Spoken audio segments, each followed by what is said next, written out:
Hello and welcome back. So in our previous video, we just talked about this big int and this string, okay? And now in this lecture, I'm going to talk about yet another data type in JavaScript, and that is Boolean data type, okay? And it's also known as logical data type. So I will write it here for you, okay? Now, what is Boolean data type? Let me first tell you that the Boolean data type can have only two values, and they are true and false, okay? And whenever the result is true, okay, the meaning of true is going to be okay, correct, okay? So whenever something is correct or okay, then the result will be true, and the result will be false when the thing is not okay or incorrect, okay? So here I will say that it will happen only when the thing is not okay and incorrect. So let me now tell you this with the help of some code, okay? So here I'm going to define a variable, okay? And I will say name list checked, okay? Name list checked, and I will store the value true in it, okay? So now what does it mean? Okay, it means that the name list checked, okay, this is a variable, it's having value true, it means yes, okay. Now if I say here let age list checked, and if this is false, it means that the age list is not checked, okay. And just remember that you can actually name your variable anything you want, okay. I have just named it something meaningful so that it's easy to explain to you what I'm trying to say, okay. And let me show you some more concrete example. So if I say here, let I'm saying here a is equal to 4 greater than 1, okay. So let me tell you that this right hand side expression will be evaluated first, okay. So what is the result of this? Is 4 greater than 1 in real? And yes, it's greater than, no, 4 is greater than 1 actually. So the result of this left right hand side expression will be true, and that true is going to be stored inside this a, and hence you can see that when I hover over this, then it's saying that this is boolean, okay. So this is a boolean expression, and if I the result of this expression is going to be true, okay. That means the value stored inside a will be true because the expression which is equivalent to a is true. Let me show you this. So if I write here alert and pass a inside this, save this, and comment out all of the alerts that we have declared before, okay. I think we have already declared a somewhere here. Yes, we have declared it here already. So I have to just comment out this, okay. Now if I save this, okay, and go back to my web browser and click refresh, then you can see that it's saying an alert, okay, true. And that's because the value of a is true and it's a boolean data type. So I hope this concept is now clear to you what actually boolean data type is, and it will become even more clear when we proceed in this course. So after this, the next data type is the null data type, okay. So what actually is null data type? Let me first write it here for you. Null data type, okay. So null basically means nothing, okay. So here I will say null is equivalent to nothing, okay. It means something which is non-existing, which is not even there.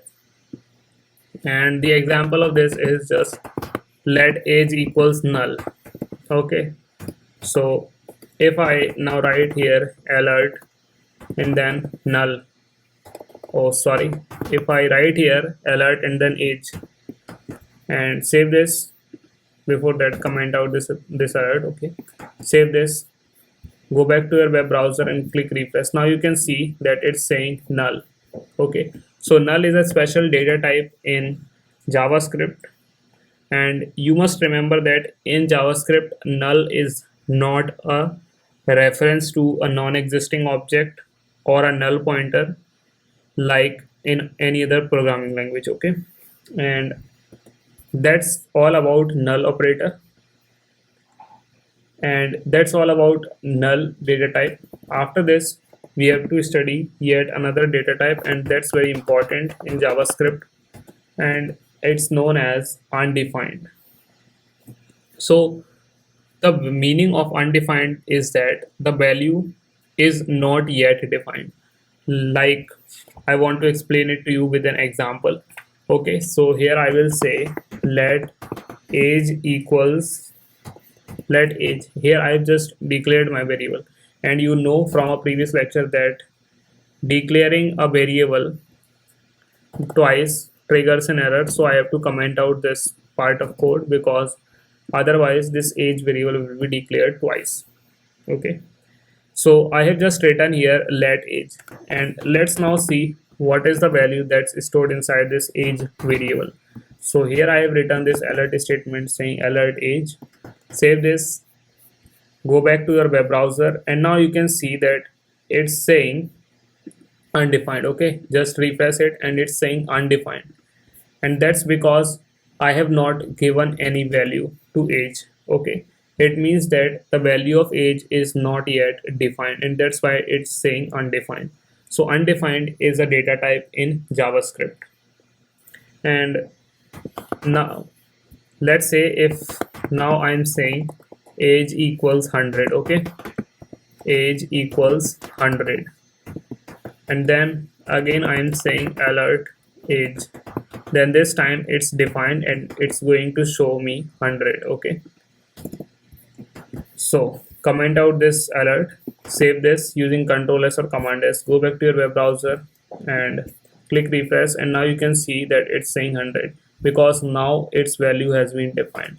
But technically we can explicitly define something to be undefined. Okay, so if I say my name, okay, I have created a variable, okay, using this let keyword, let my name, and I have specifically given it the data type as undefined.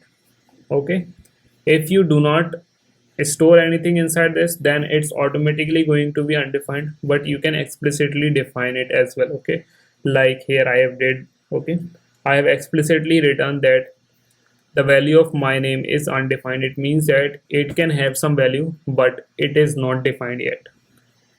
Again, you can check it by using this alert function. If I say alert and then there's my name, okay, save this, and before that comment out this alert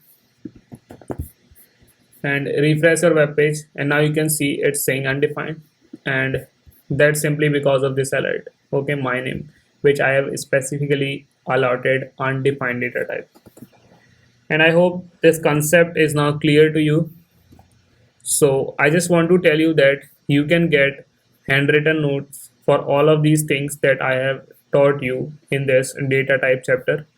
So what you need to do, I have uploaded my handwritten notes for this chapter data types. Okay, you can find all of these things written properly in my notes, and the link for these notes is given in the description of this video. Okay, and in the previous videos as well, so you can just click on that link for downloading, and I hope this will come in handy when you need to revise your concept or prepare thoroughly. So friends, this is it that I want to give you as of now. So we will meet in tomorrow's lecture again at the same time. So I am hoping to see you all in the next lecture. Bye bye.